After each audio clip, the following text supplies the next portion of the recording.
semuanya, selamat datang di channel Hobi Movie. Seduh kopimu, mari menonton bersamaku.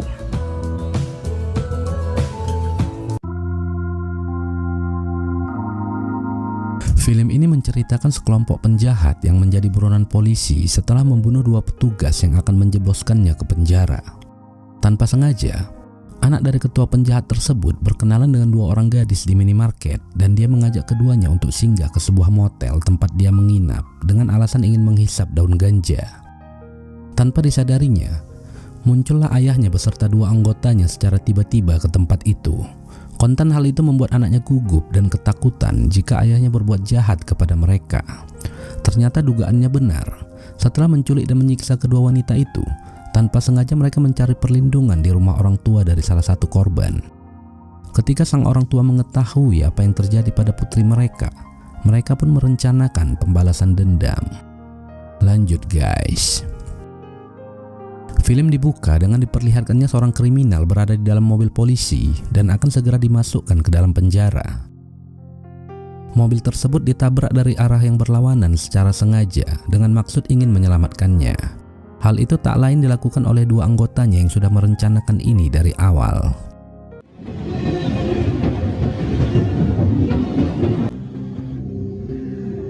No crook or substantial.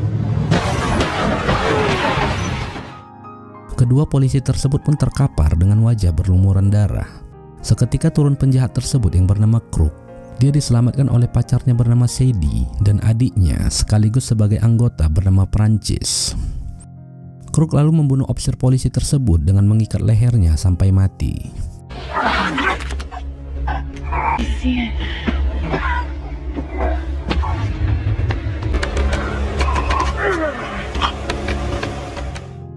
Scene pun berpindah ke seorang gadis yang sedang berenang bernama Mary. Dia ditemani ibunya. Ayah Mary adalah seorang dokter bedah. Setelah pekerjaannya selesai, dia pun berniat untuk membawa keluarganya berlibur ke pondok mereka. Seketika istrinya sudah menunggu di depan pintu. Keluarga kecil ini pun berangkat. Ayah Mary bernama John dan ibunya Emma.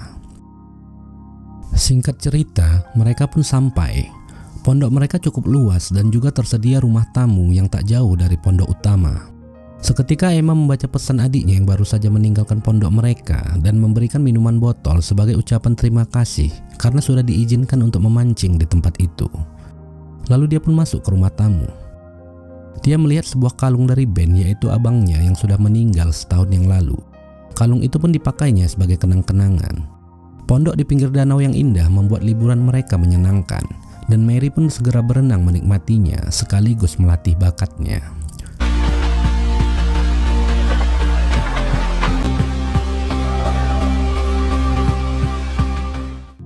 Di sore hari, Mary meminta izin ke ibunya bahwa dia ingin bertemu dengan teman lama.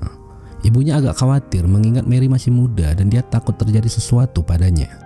Namun John yang mendengar percakapan mereka lantas mengizinkan dan memberikan kunci mobil juga uang saku pada putri sematawayangnya ini. Promise that you will call me, okay? That's all I'm asking. I love you. Bye-bye. Teman Mary yang bernama Paige adalah kasir di sebuah minimarket di pinggir kota. Mereka sudah lama tak berjumpa. Mary pun melepas kerinduan pada temannya. Sesaat muncullah seorang pria muda yang sedang berbelanja. Dia bernama Justin. Dia menguping pembicaraan keduanya, yang dimana Paige mengajak Mary untuk berpesta ganja malam ini di rumahnya. Pria ini pun menawarkan kepada mereka bahwa dia punya daun ganja di motel tempat dia menginap. Keduanya pun tertarik dan segera pergi. Di motel kecil itu, ketiganya pun bersantai dan menikmati. Mary yang tak terbiasa menghisapnya coba ditawari oleh Paige. Sesekali dia pun mencobanya. Tiba-tiba ibunya menelpon dan menanyakan keadaannya. Mary pun mengatakan bahwa ada badai hingga dia tak bisa pulang dan dia berniat untuk menginap di rumah Paige. Mendengar hal itu, ibunya pun tak mengizinkannya untuk menginap. Namun belum sempat ibunya melarang, tiba-tiba sinyal handphone mendadak buruk dan percakapan mereka pun terputus. Seketika, datanglah ayahnya Justin yang tak lain adalah penjahat di awal film. Dia bersama pacar dan adiknya. Melihat kehadiran mereka, Justin pun gugup. Dia takut kepada ayahnya. Dia tak menyukai pekerjaan ayahnya yang kotor, ditambah lagi ketiganya adalah buronan polisi. We were just Playing dress up. Well, I think that's the greatest thing I've ever heard. That's your sports utility out there, man? Yeah. Crook pun mulai menanyakan kehadiran kedua gadis itu di sini. Mereka pun menjawab bahwa mereka hanya berkunjung dan tak lebih. Crook menanyakan soal mobil Mary dan dia ingin meminjamnya. Melihat gelagat orang-orang ini, Mary dan Pete pun mulai tak nyaman. Lalu Crook pun memukul Justin yang membuat Mary dan Pete semakin ketakutan. Crook membuatnya kesal karena mengundang orang asing masuk ke motel tersebut. Melihat hal itu, mereka meyakini bahwa ketiga orang tersebut adalah penjahat. Mary dan Pete pun berusaha untuk pergi, namun Crook dan lainnya tak mengizinkan mereka beranjak begitu saja. Hingga seketika, Pete yang panik pun coba bersembunyi ke dalam kamar. I'm sorry, ladies. Why can't you just please just let us go?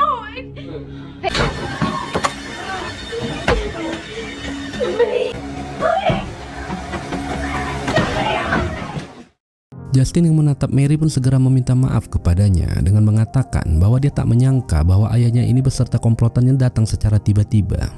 Crook yang mendengar itu pun langsung bereaksi pada putranya ini.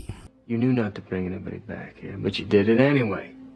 You gotta start putting other people's needs ahead of your own. Now you're gonna take responsibility for that action.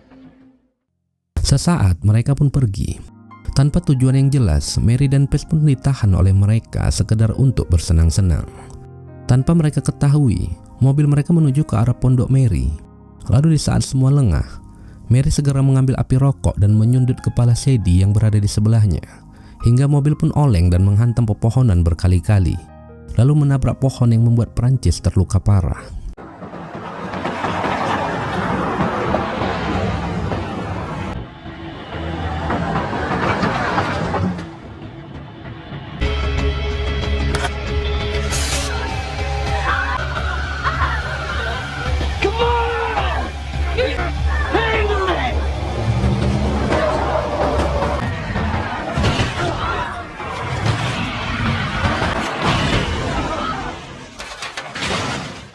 Mereka pun murka lalu menghajar kedua gadis belia ini. Justin yang melihat hal itu hanya bisa terdiam dan tak berani melakukan apapun. Lalu di saat ada kesempatan, Pete mengambil batang pohon dan segera memukul Sadie lalu berusaha melarikan diri. Prancis dan Sadie pun segera mengejarnya. Sementara Mary hanya bisa menangis dan didekap oleh Crook untuk memastikan dia tak bisa pergi kemana-mana. Saat dia coba bersembunyi di sebuah lubang, dan setelah memastikan keduanya pergi, dia kembali lari hingga sampai di sebuah pabrik. Dia pun meminta tolong kepada para pekerja yang dilihatnya. Namun naas, dirinya pun tertangkap oleh para penjahat ini.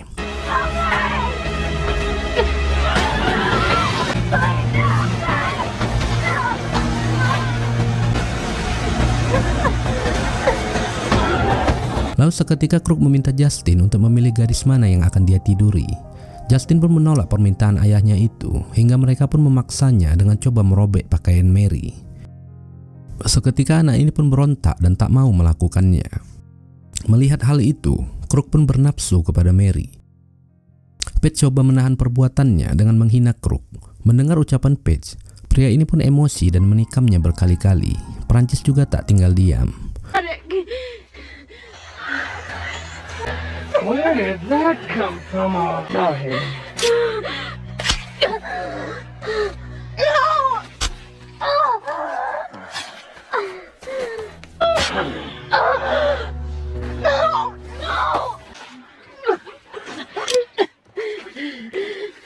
Gadis muda itu pun terkapar dan tewas. Mary menangisi temannya itu yang tak mungkin lagi tertolong. Lalu Crook tak ingin menyia-nyiakan kesempatan, hingga dia pun segera memperkosa gadis muda ini.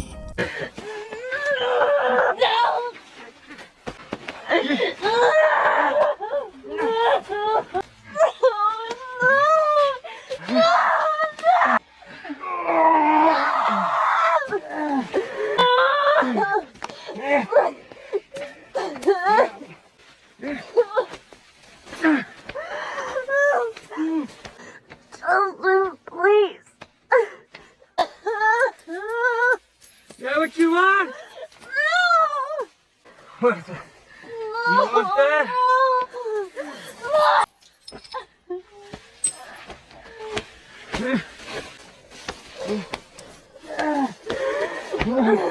Setelah puas melampiaskan nafsunya, dia lalu mengatakan pada Justin bahwa kesempatannya sudah hilang. Justin hanya terdiam, tak menjawab sedikit pun. Dia hanya bisa menahan nafas melihat apa yang mereka lakukan padanya. Mary yang sudah lemas coba mengambil batu dan memukul Sadie lalu melarikan diri dengan berenang di danau. Crook pun menembaki Mary hingga meleset beberapa kali, namun akhirnya tembakan itu mengenai bahunya yang membuatnya mengapung di danau tersebut. Mereka menyangka Mary sudah tewas.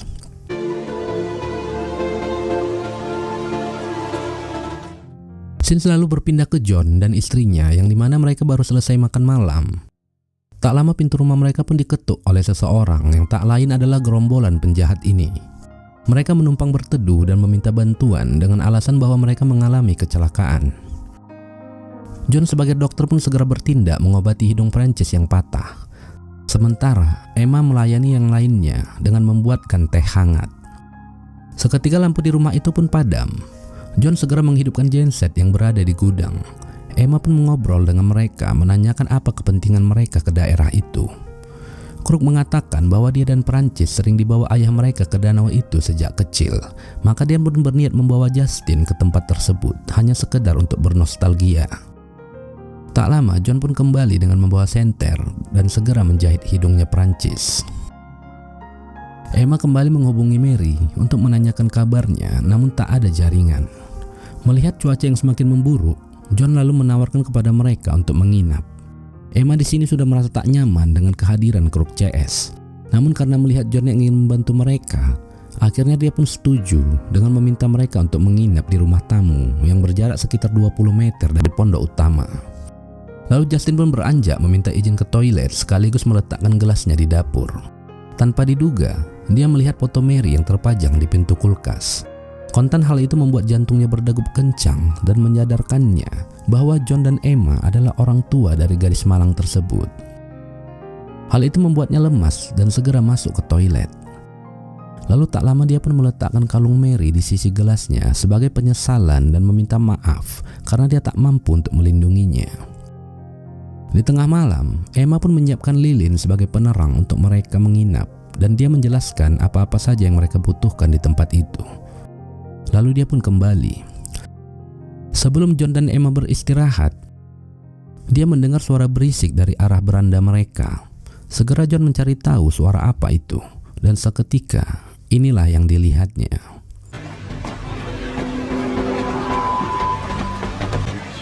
Oh my God. Oh my God. John, come on. You can be okay. I gotta stop this bleeding. Go give me a knife. John, what about... John dan Emma pun panik melihat Mary terkapar di lantai dengan luka tembak di punggungnya.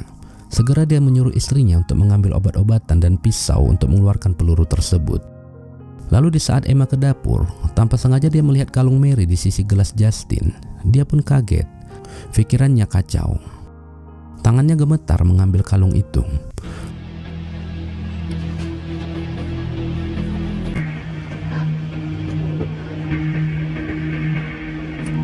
Lalu John memeriksa luka lain di tubuh putrinya ini.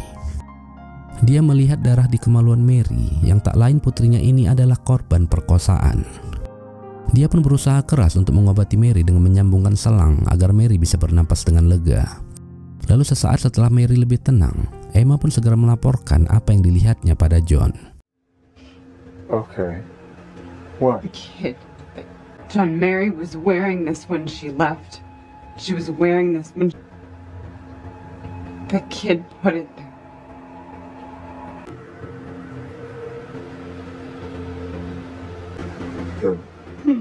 She was raped. No. No. Di rumah tamu, Crook yang akan beristirahat meletakkan pistolnya di meja.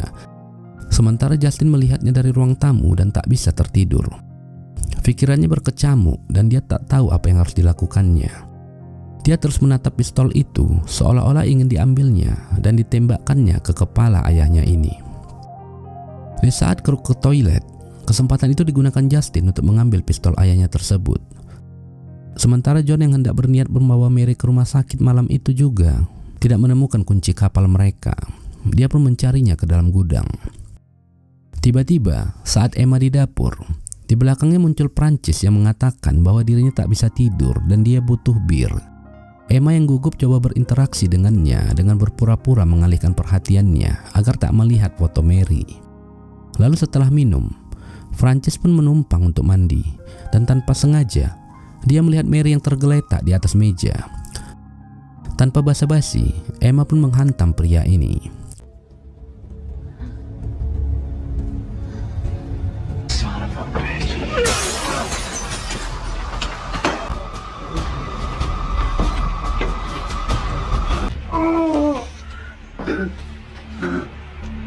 Di saat yang sama, John muncul dengan membawa martil dan segera melindungi istrinya.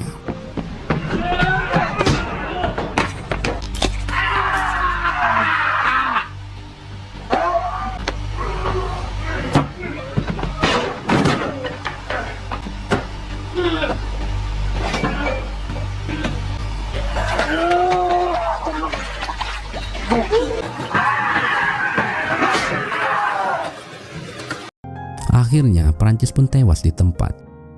Lalu dengan perlahan keduanya menyusup ke rumah tamu. John melihat Crook dan Sadie yang sedang tertidur pulas. Tanpa diduga di kamar itu juga tampak Justin yang memegang pistol dan memberikannya pada John seolah memberi sinyal untuk menghabisi nyawa ayahnya. Sadie sempat tertembak, namun Crook melarikan diri dengan melompat dari jendela. Dia berlari menuju ke rumah John. Sementara Sadie yang bersembunyi di toilet dihajar oleh John dan mati ditembak oleh Emma.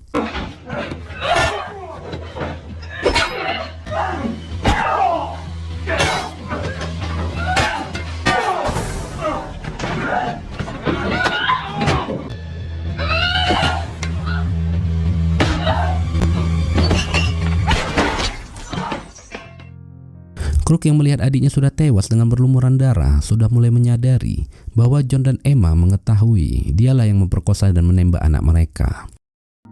Dia pun bersembunyi di loteng, sementara John berada di bawah. Lalu dia memancing John untuk naik ke atas dengan berpura-pura mengejar Emma dan Mary yang berada di kapal. Dan sesaat inilah yang terjadi. Course, your little girl had a lot to do with it. Did my fucking kid rat us out? That's it, isn't it? My fucking kid! You planning to do an escape at sea, huh?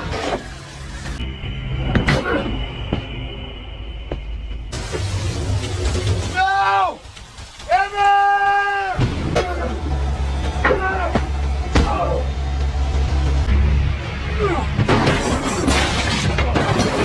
John pun kewalahan menghadapi Crook. Rumahnya hancur berantakan. Dia babak belur dihajar oleh penjahat yang satu ini. Dan di saat dirinya akan dihabisi, seketika dia melihat kunci kapal mereka yang sedari tadi dia cari ternyata berada di dalam hiasan meja. Tiba-tiba muncul Justin dengan menodongkan pistol ke ayahnya dan memintanya untuk berhenti. Namun naas, pistol itu kosong. Crook pun segera menikam Justin dengan besi. Namun tiba-tiba Emma muncul dengan membawa tabung pemadam dan memukul dengan keras pria ini. Dia pun banyak mengeluarkan darah sampai pingsan. Lalu John membiusnya hingga tak bisa bergerak sama sekali dan meledakkan kepalanya di dalam oven.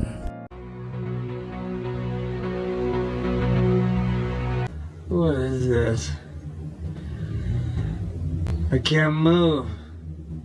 You're paralyzed from the neck down. Hey. Wait. What are you doing? Doc? Akhirnya, penjahat itu pun tewas dengan cara mengenaskan. John pun berhasil membalaskan dendamnya atas kekejian mereka kepada Mary dan Paige. Di pagi hari, mereka berempat pun pergi dari tempat itu dengan keadaan selamat. Film pun selesai.